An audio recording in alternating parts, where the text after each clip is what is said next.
Well, ladies and gentlemen, guys and girls, it's been a really shit week for me, so gather around, I'm going to tell you all about it, and how it's all kind of alright actually. So, Monday night, I agreed to go out in Bath with my mates that I haven't seen since last August. Now, I haven't actually been out in Bath in years, I've only just moved back to the West Country in the last couple of months. And even when I was younger, we were skirting the realms of legality in terms of what hellhole pubs we could get into when we were, some of us, still slightly underage by a few months, a few weeks, a few years. And the last time I actually went clubbing in Bath, it was actually about other bands. I was 15 and someone got stabbed in the toilets on the first band. Yeah.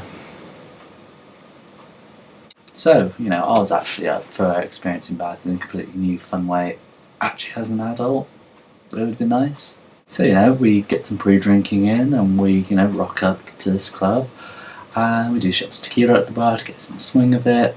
That's all fine. And then I wake up drunk in my house, in my bed, which is a good 12 miles away from Bath, which has no public transport links at all at night, the next morning. No memory of how I got there, except vague memories of the police car. In my clothes, but without my jacket.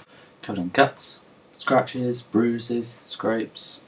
In all manner of pain, with a phone number written on my arm with the instructions to party. Sounds like the start of a teen comedy movie, doesn't it? In actuality, it turns out that after shots I got a second drink, which someone had spiked with what we now think to be cocaine.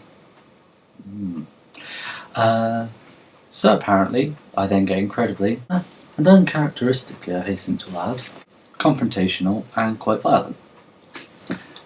So my friend gets us all to leave the club before something bad happens, although they understandably back off from me to give me some time just to chill out.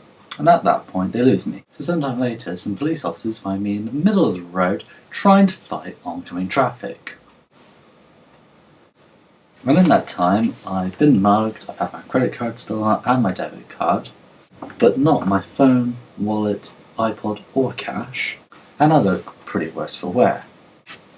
Luckily, my dad actually works with them, so they rather nicely were good enough to actually restrain me, put me in the car and take me home. And yes, I did need restraining. Apparently I decided slapping the back of the driver's head while driving was a good idea. So that day of being hungover, confused, and probably coming down from coke was not fun. But the next day I found out that my identity had actually been also stolen 3 weeks ago in a completely separate incident, and used to buy a pair of shoes that frankly I think are god-awful. But you know what, it's okay. All the money stolen and false credits made in my name has been refunded and cleared. I've lost nothing actually valuable other than a fun night with my friend.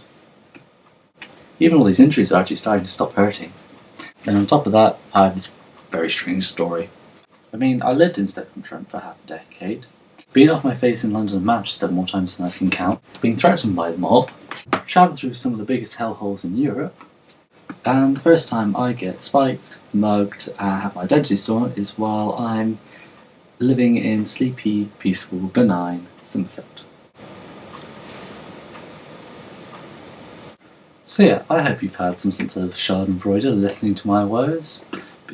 Well, because you gotta make the best of these situations. I was laughing pretty much from the time I woke up Tuesday morning feeling like crap to still laughing really. But, feel free to return the favour and tell me some of your misadventures, and hopefully I'll have more stories for you soon. Well, needless to say, this is my first video, so any constructive criticism would be awesome. Have a good one. Oh, and it's the Return to Ravnica pre-release tomorrow. Very excited.